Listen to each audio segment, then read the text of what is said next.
Hello दोस्तों, आप सभी का वाई के मेडिकल क्लासेज में स्वागत है। मैं आपका वाई के सर आप सभी का वाई के मेडिकल क्लासेज में स्वागत करता हूं। अपने पिछले लेक्चर्स में अपन ने पढ़ा था कि आपकी हार्ट के बारे में पढ़ा, हार्ट का इंट्रोडक्शन पढ़ा, हार्ट की लेयरिंग पढ़ी, हार्ट के कक्ष पढ़े मतलब चैम्बर्स पढ़े। यहां तक की अपनी बातें हो चुकी थी। आगे की अपन बात करेंगे कि आपके हार्ट के चैम्बर्स के अंदर, हार्ट के कमरों के अंदर आपका ब्लड का फ्लो कैसे होता है। मतलब मेरा मानना ये था, मेरा बताना ये था कि आपके हार्ट के चैम्बर्स के अंदर सबसे पहले ब्लड कहां से आता है, उसके बाद में होल बॉडी के अंदर ब्लड सप्लाई कैसे होती है। तो चलिए स्टार्ट करते हैं आपका blood flow of the heart. तो स्टार्ट करते हैं। देखिए आपके हार्ट के अंदर राइट साइड की अगर मैं बात करता हूं तो राइट वेंट्रिकल और राइट एट्रियम पाया जाता था। वहीं पे अगर मैं लेफ्ट साइड की बात करता हूं तो वहां पर भी एक एट्रियम और एक वेंट्रिकल, मतलब लेफ्ट एट्रियम और लेफ्ट वेंट्रिकल, मतलब आलिंद और नीले पाया जाता था। उसके अलावा मैंने आपको बताया था कि आपकी ऊपर वाली बॉडी से, मतलब superior part of the body से सुपीरियर वेना कावा के थ्रू, याद रखना ऊपर वाली बॉडी से सुपीरियर वेना कावा के थ्रू डीऑक्सीजनेटेड ब्लड आपका राइट एट्रियम में आता था। देखो मैं डीऑक्सीजनेटेड ब्लड को आपके ब्लैक मार्कर से और ऑक्सीजनेटेड को मैं आपके रेड मार्कर से शो कर रहा हूं। तो अपन ने क्या पढ़ा कि आपके सुपीरियर वेना कावा, मतलब ऊपर वाली बॉडी के पार्ट से आपके सुपीरियर वेना कावा के थ्रू डीऑक्सीजनेटेड ब्लड आपके राइट एट्रियम में आता था। उसके अलावा नीचे वाली पार्ट की बॉडी से आपके इंफीरियर वेना कावा के थ्रू राइट एट्रियम के अंदर क्या था, ब्लड आता था। और ये जो ब्लड है आपका इंफीरियर वेना कावा और सुपीरियर वेना कावा, इन दोनों से आपका डीऑक्सीजनेटेड मतलब इम्प्योर, इसका मतलब होता है अशुद्ध रक्त राइट एट्रियम के अंदर सबसे पहले आता था। अपन ने ये भी पढ़ा कि आपका राइट एट्रियम सबसे छोटा, सबसे स्मॉलेस्ट चैम्बर होता है आपके हार्ट के अंदर, जो कि राइट साइड के अंदर पाया जाता था, सुपीरियर साइड में पाया जाता था। उसके बाद में अपन ने क्या पढ़ा कि आपके राइट एट्रियम से आपका एक वाल्व के थ्रू राइट वेंट्रिकल के अंदर ब्लड फ्लो होता है। मतलब आपके ऊपर वाले एट्रियम वाले चैम्बर से आपके नीचे वाले वेंट्रिकल चैम्बर के अंदर आपका एक वाल्व के थ्रू, देखो मान के चलिए अगर मेरे को किसी एक कमरे से दूसरे कमरे में एंटर होना है तो मतलब किसी दरवाजे के थ्रू, किसी खिड़की के थ्रू एंटर होऊंगा। तो यहां पर क्या आया, यहां पर मान के चलिए एक वाल्व है, एक दरवाजा है, एक खिड़की है, जिसके थ्रू राइट एट्रियम से राइट वेंट्रिकल के अंदर क्या होता था, ब्लड फ्लो होता था, ब्लड का ट्रांसपोर्ट होता था। तो मैं बात क्या कर रहा हूं कि राइट एट्रियम से आपका ब्लड का फ्लो राइट वेंट्रिकल के अंदर एक वाल्व के थ्रू होता है। उस वाल्व को मैंने क्या नाम दिया, उस वाल्व को मैंने नाम दिया भैया ट्राइकस्पिड वाल्व। याद रखना ट्राइकस्पिड वाल्व। दूसरी बात, इस वाल्व को एट्रियोवेंट्रिकुलर वाल्व के नाम से भी जाना जाता था। याद रखना आपके ऊपर वाले चैम्बर्स को एट्रियम और नीचे वाले चैम्बर्स को वेंट्रिकल, नीले के नाम से जाना जाता था। और अगर मैं एट्रियम और वेंट्रिकल्स के बीच में वाल्व की बात करता हूं, मतलब आलिंद और नीले के बीच के वाल्व की बात करता हूं, तो इस वाल्व को एट्रियोवेंट्रिकुलर वाल्व के नाम से जाना जाता था। मतलब एट्रियम और वेंट्रिकल के बीच में पाए जाने वाले वाल्व को एट्रियोवेंट्रिकुलर वाल्व के नाम से जाना जाता था। उसके अलावा मैंने बताया कि आपके राइट एट्रियम से जब ब्लड आपका राइट वेंट्रिकल के अंदर फ्लो होता था, मतलब डीऑक्सीजनेटेड अशुद्ध रक्त फ्लो होता था, तो वो एक वाल्व के थ्रू, एक दरवाजे के थ्रू, एक खिड़की के थ्रू एंटर होता था। उसका वाल्व का मैंने क्या नाम दिया, उसका वाल्व का मैंने नाम दिया ट्राइकस्पिड वाल्व। ट्राइकस्पिड, देखो नाम से क्लियर है, ट्राइकस्पिड मतलब ट्राई का मतलब होता है तीन और कस्पिड मतलब कस्प की बात कर रहा हूं, फ्लैग की बात कर रहा हूं। मतलब अगर तीन कस्प पाए जाते हैं तो उसका नाम दूंगा मैं ट्राइकस्पिड, ट्राइकस्पिड वाल्व। तो आपका राइट एट्रियम से आपका जो ब्लड होता था डीऑक्सीजनेटेड ब्लड, अशुद्ध रक्त, वो राइट वेंट्रिकल के अंदर एक वाल्व के थ्रू, मतलब ट्राइकस्पिड वाल्व के थ्रू एंटर होता है, ब्लड का फ्लो होता है। उसके बाद में यहां पर जो ब्लड आया है वो कौन सा ब्लड है आपका, वो है भैया आपका डीऑक्सीजनेटेड ब्लड। मतलब आपका राइट एट्रियम में, मतलब आपका राइट वेंट्रिकल के अंदर अभी तक जो ब्लड है, मैं ये कह सकता हूं कि आपका right side of the heart के अंदर जो ब्लड फ्लो होता है वो कौन सा होता है भैया, वो कौन सा होता है, हमेशा याद रखना डीऑक्सीजनेटेड ब्लड होता है आपका किस साइड के अंदर, right side of the heart के अंदर। मतलब आपकी हार्ट की राइट साइड के अंदर, इसका मतलब हुआ राइट एट्रियम के अंदर, इसका मतलब हुआ राइट वेंट्रिकल के अंदर आपका जो ब्लड का फ्लो होता है वो कौन सा होता है भाई, वो होता है आपका डीऑक्सीजनेटेड ब्लड। आगे बढ़ते हैं कि आपके राइट वेंट्रिकल में जो ब्लड आया था वो हुआ आपका अशुद्ध रक्त। उसके बाद में वापस आपके लंग्स के पास में क्या जाएगा, वापस आपके लंग्स के पास में जाएगा आपका ब्लड। और याद रखना ये भी एक दरवाजे के थ्रू, ये भी एक किसके थ्रू, वाल्व के थ्रू जाता है, जिसे सेमिलुनार वाल्व के नाम से जाना जाता था, जिसे सेमिलुनार वाल्व के नाम से जाना जाता था। याद रखना भैया इसका दूसरा नाम पल्मोनरी वाल्व के नाम से भी जाना जाता है। उसके अलावा मैं बताना चाहूंगा कि आपका राइट वेंट्रिकल से जब ब्लड लंग्स के अंदर जाता है, आपका जब राइट वेंट्रिकल से ब्लड लंग्स के पास में जाता था, मतलब आपके लंग्स के कितने साइड, लंग्स के दो साइड, मतलब right side of the lungs और left side of the lungs के अंदर जब ब्लड राइट वेंट्रिकल से फ्लो होता है तो आपके दो आर्टरियों के थ्रू होता है। मतलब एक वाल्व के अलावा यहां पर दो आर्टरीज पाई जाती हैं जो कि पल्मोनरी आर्टरी के नाम से जानी जाती है। जो राइट पल्मोनरी आर्टरी आपके right side of the lungs को ब्लड सप्लाई करती है और left pulmonary artery left side of the lungs को ब्लड सप्लाई करती है। हमेशा याद रखना जो आपके लंग्स के पास में, मतलब आपके राइट लंग्स और आपके लेफ्ट लंग्स के पास में जो ब्लड जाता है वो कौन सा ब्लड होता है भाई, वो हमेशा होता है आपका डीऑक्सीजनेटेड ब्लड। और अपन को पता है कि आपके लंग्स के अंदर वर्क किस चीज का होता है, आपके लंग्स में काम होता है एक्सचेंज ऑफ द गैसेज का। मतलब आपके लंग्स में एक स्ट्रक्चर पाई जाती है जिसे एल्वेलाई के नाम से जाना जाता था, और उसका काम क्या था, उसका फंक्शन क्या था, उसका वर्क था आपके एक्सचेंज ऑफ द गैसेज का। इसका मतलब ये हुआ कि आपके ब्लड के अंदर डीऑक्सीजनेटेड ब्लड के अंदर अभी तक क्या है, अभी तक आपके ऑक्सीजन की तो कमी है और CO2 की अधिकता है। इसका मतलब ऑक्सीजन की कमी है और CO2 की अधिकता है, मतलब डीऑक्सीजनेटेड ब्लड है जो कि लंग्स के अंदर एक्सचेंज ऑफ द गैसेज का काम होगा। और अब आपके एक्सचेंज ऑफ द गैसेज के बाद के अंदर क्या काम हो जाएगा कि आपका ब्लड के अंदर O2 की मात्रा ज्यादा हो जाएगी, ऑक्सीजन की मात्रा ज्यादा हो जाएगी। इसका मतलब अब जो ब्लड आपके पास रहेगा वो आपका ब्लड कौन सा होगा भैया, वो आपका ब्लड होगा ऑक्सीजनेटेड ब्लड। मतलब अब ये जो ब्लड है, मतलब आपके लंग्स के अंदर जो ब्लड है अब वो ऑक्सीजनेटेड ब्लड है, जो कि एक वेन के थ्रू, कौन सी वेन के थ्रू, याद रखना पल्मोनरी वेन के थ्रू, आपके right side of the lungs और left side of the lungs से पल्मोनरी वेन के थ्रू आपका ब्लड आपके लेफ्ट एट्रियम के अंदर आएगा। और हमेशा याद रखना आपका जो लेफ्ट एट्रियम में पल्मोनरी वेन के थ्रू ब्लड आता है वो हमेशा आपका ऑक्सीजनेटेड प्योर, मतलब शुद्ध रक्त का परिसंचरण होता है। लेकिन मैं आपको बताना चाहूंगा कि आपकी आर्टरी का मैंने काम क्या बताया था, आपकी आर्टरी का काम था हार्ट से ब्लड को दूर लेकर जाना, और वो जो ब्लड था वो कौन सा था, हमेशा वो हमेशा आपका शुद्ध रक्त था। उसके अलावा वेन का काम था आपका ऑल ओवर द बॉडी से, ऑर्गन से ब्लड को वापस आपके हार्ट के पास में लेकर आने का, और उसमें जो ब्लड था भैया वो ब्लड कौन सा था, आपका अशुद्ध रक्त था, डीऑक्सीजनेटेड ब्लड था। लेकिन आपके पल्मोनरी आर्टरी और पल्मोनरी वेन एक्सेप्शंस होते हैं, अपवाद होते हैं। किस चीज के लिए कि आपके पल्मोनरी आर्टरी के अंदर यहां पर क्या होना चाहिए, शुद्ध रक्त होना चाहिए, लेकिन होता कौन सा है, होता है हमेशा अशुद्ध रक्त, मतलब डीऑक्सीजनेटेड ब्लड। उसी के अलावा अगर मैं पल्मोनरी वेन की बात करता हूं, आपके पल्मोनरी वेन के अंदर होना चाहिए अशुद्ध रक्त, डीऑक्सीजनेटेड ब्लड, लेकिन होता कौन सा है भैया, ये लेकर आता है आपका ऑक्सीजनेटेड ब्लड। कौन सा लेकर आता है, ऑक्सीजनेटेड ब्लड। मतलब अब जो आपके left side of the heart के अंदर जो ब्लड आया है वो कौन सा हुआ, वो हुआ आपका ऑक्सीजनेटेड ब्लड। मतलब लेफ्ट एट्रियम में जो ब्लड आया है आपका पल्मोनरी वेन के द्वारा वो हो गया आपका ऑक्सीजनेटेड ब्लड, मतलब शुद्ध रक्त। उसके बाद में वापस आपके नीचे वाले नीले के पास में, मतलब आपके लेफ्ट एट्रियम से लेफ्ट वेंट्रिकल के पास में ब्लड सप्लाई होगी, ब्लड का फ्लो होगा, वो भी एक वाल्व के थ्रू होता है। और वो एट्रियम और वेंट्रिकल के बीच में पाए जाने की वजह से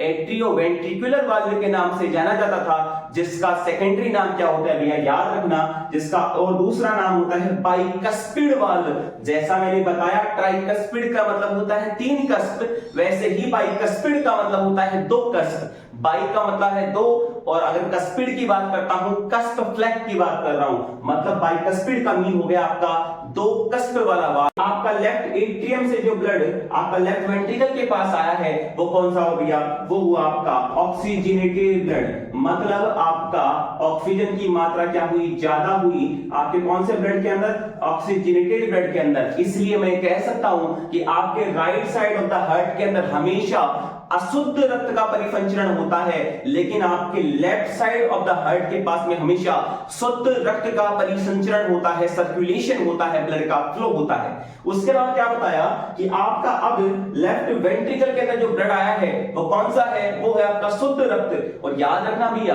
कि आपके लेफ्ट वेंट्रिकल सबसे लार्जेस्ट, सबसे स्ट्रॉन्गेस्ट, सबसे थिकेस्ट चैम्बर होता है हार्ट का, जिसका काम होता है ऑल बॉडी के अंदर ब्लड का सप्लाई करना, और वो करेगा एक वाल्व के थ्रू, वो करेगा आयोटा के थ्रू। हमेशा याद रखना वो किसके थ्रू करेगा, वो करेगा आयोटा के थ्रू।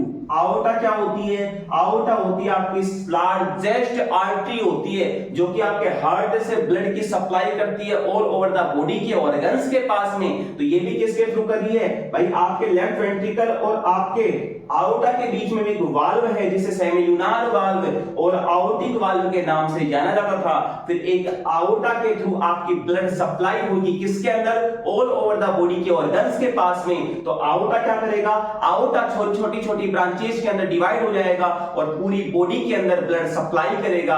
और जो ब्लड सप्लाई करेगा वो कौन सा ब्लड था भैया, वो था आपका ऑक्सीजनेटेड ब्लड। याद रखना फिर वापस आपके वही ब्लड टिश्यूज के पास में, ऑर्गन्स के पास में जाएगा और ऑक्सीजन आपके टिश्यूज ले लेंगे और उसके बाद में CO2 छोड़ देंगे और उसके बाद में कौन सा ब्लड हुआ आपका, डीऑक्सीजनेटेड ब्लड। तो वापस वो साइक्लिक प्रोसेस के द्वारा नीचे वाली बॉडी से इंफीरियर वेना केवा और ऊपर वाली बॉडी से सुपीरियर वेना केवा के थ्रू वापस क्या होगा, आपका ब्लड राइट एट्रियम के अंदर आ जाएगा और वो ब्लड कौन सा होगा, डीऑक्सीजनेटेड ब्लड। मतलब आपका जो ब्लड आया है वापस वो एक अशुद्ध रक्त होगा। इसका मतलब आपके ब्लड की जो सप्लाई है वो सर्कुलर मैनर के अंदर चलती रहती है, एक साइक्लिक प्रोसेस के अंदर चलती रहती है। तो इसी को अपन ने क्या नाम दिया कि blood flow of the heart. एक वर्ड हमेशा याद रखना कि आपके हार्ट के राइट साइड में हमेशा अशुद्ध रक्त का परिसंचरण होता है और आपके left side of the heart के अंदर हमेशा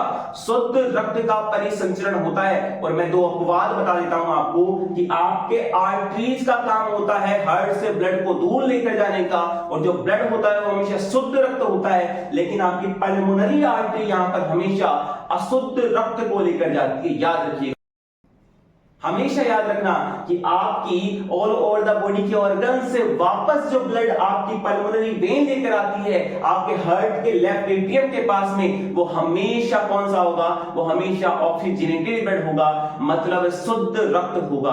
तो इससे पता ये लगा कि आपकी पल्मोनरी आर्टरी और पल्मोनरी वेन हमेशा विपरीत काम करती है। जहां आर्टरी का काम होता है आपके शुद्ध रक्त का परिसंचरण करवाना और आपकी वेन का काम होता है अशुद्ध रक्त का परिसंचरण करवाना, लेकिन आपकी पल्मोनरी आर्टरी के अंदर शुद्ध रक्त नहीं होगा, वहां पर अशुद्ध रक्त का परिसंचरण होगा। लेकिन आपकी पल्मोनरी वेन के अंदर जहां पर होना चाहिए अशुद्ध रक्त का परिसंचरण, लेकिन होगा कौन सा, होगा आपका हमेशा शुद्ध रक्त का परिसंचरण। इसके बाद में नया टॉपिक लेकर आए हैं अपन, conduction system of the heart.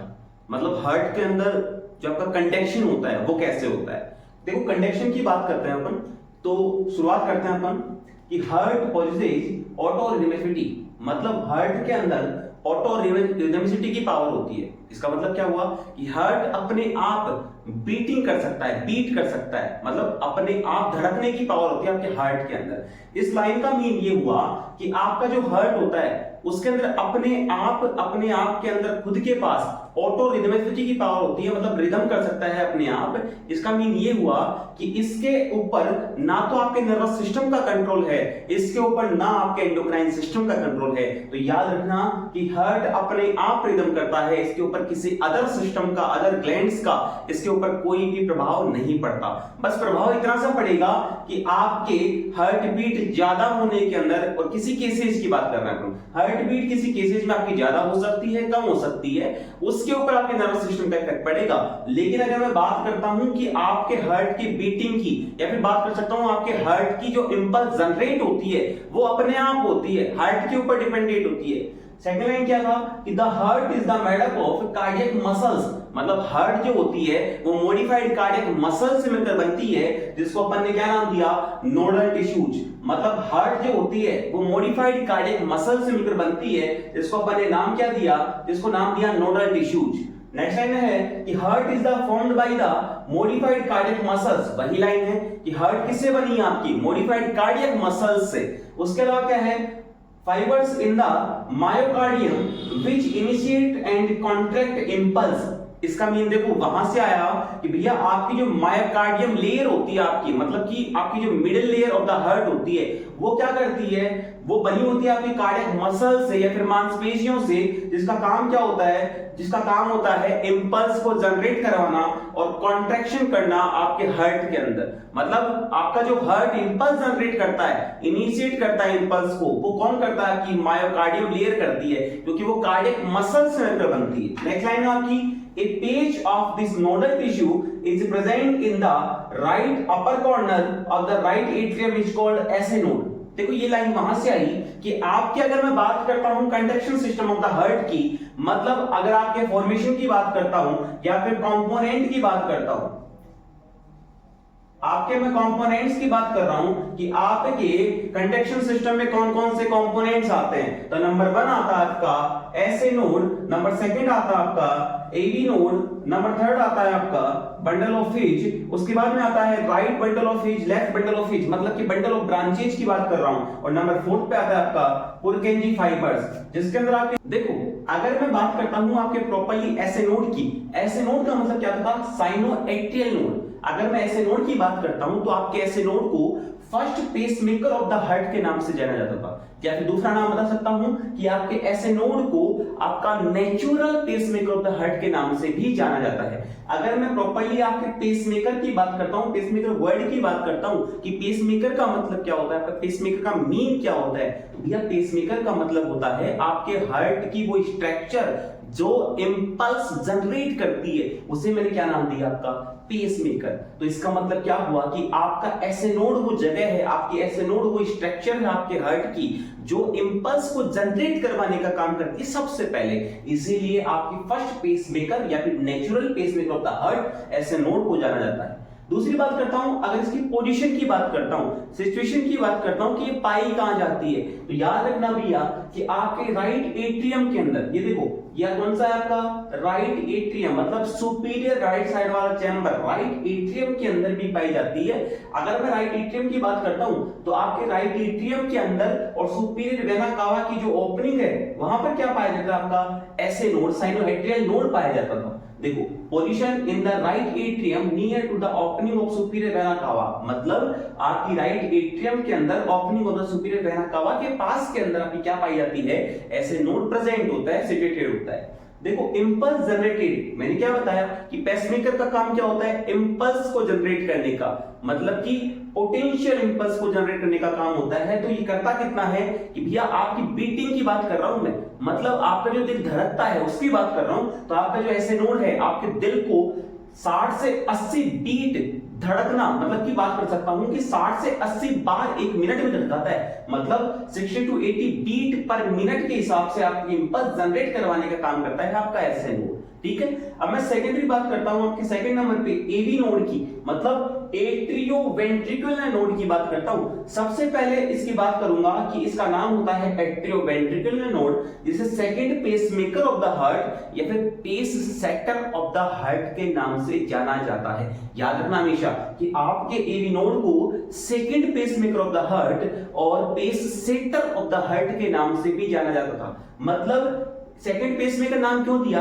ये नाम इसलिए दिया कि कई बार किसी पैथोलॉजी के कारण, किसी सिचुएशन के कारण जब आपका ऐसे नोड काम नहीं करता तो यही आपका एवी नोड होता है जो बीट करवाने का काम करता है, इंपल्स को इनिशिएट, इंपल्स को जनरेट करने का काम करता है। इसीलिए आपकी किसी पैथोलॉजी के कारण अगर ऐसे नोड काम नहीं कर रहा तो यही वो एवी नोड है जो आपकी पेसमेकर की तरह काम करेगा। इसीलिए इसको नाम क्या दिया, second pacemaker of the heart या फिर pace setter of the heart. सीधा एनसीईआरटी की लाइन है कि pace setter of the heart, तो बता सकते हैं एवी नोड, एट्रियोवेंट्रिकुलर नोड। अगर मैं इसकी पोजीशन की बात करता हूं तो देखना कि इन द राइट एट्रियम, मतलब राइट एट्रियम के अंदर near the junction with the interventricular या फिर वेंट्रिकल आपके सेप्टम, मतलब कि आपके इंटरवेंट्रिकुलर जो सेप्टम होता है, सेप्टम का मतलब क्या बताया था, वो दीवार, मतलब आपके ये वाली कौन सी वेंट्रिकल्स के पास में पाई जाने वाली दीवार, उसके पास में राइट एट्रियम में क्या पाया जाता है,